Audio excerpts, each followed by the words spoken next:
So I've been thinking about this because I listen to these candidates. What is it that Whitney wants for you? Well, she wants a carbon tax, which would likely result in car dealerships moving out and you having to find some way to pay higher property taxes or something else. She also wants this quarter-cent sales tax. She wants more art. She doesn't want to do anything to help the disadvantaged. She doesn't want to do anything about the waste, the fraud, and the corruption. She thinks those things are fine. She actually pillories her opponent for standing up to the waste, fraud, and corruption, for listening to us and representing us on the council. Now, is it just me, or is it a fact that a representative should represent? How can you represent people when you come in with your own agenda, which is something most people would not even approve of? Because who wants to just shell out more money for taxes and fake art?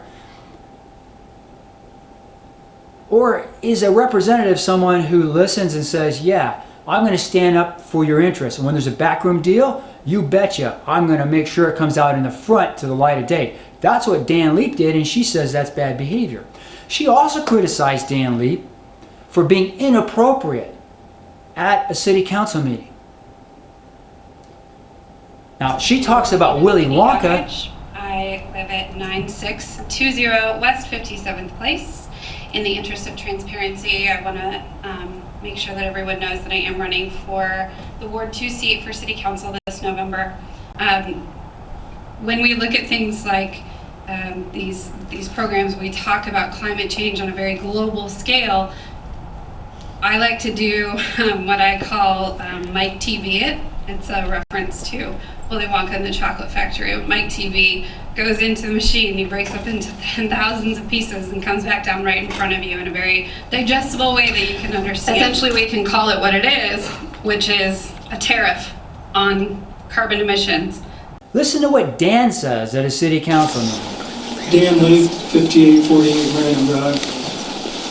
I don't know much about building pools and this and that, but I know a little bit about sitting up there, and you guys got to make the hard decisions. Anyway, you know, like the trash can deal, when there's this many people voicing all these different opinions, it seems like it's just kind of been railroaded through, and I don't know who's to blame, but I think we just need to stop and take a look and see, number one priority, what do the residents want? And so I'm hearing a lot of people that saying we need to take another look at this. I don't know the answers. You guys might know or might not, but what would be the harm in taking a little time to take another look at this? Hit the pause button on this and just, vote to slow it down so we can everybody can take a look and figure out what's going on and get the residents what they want.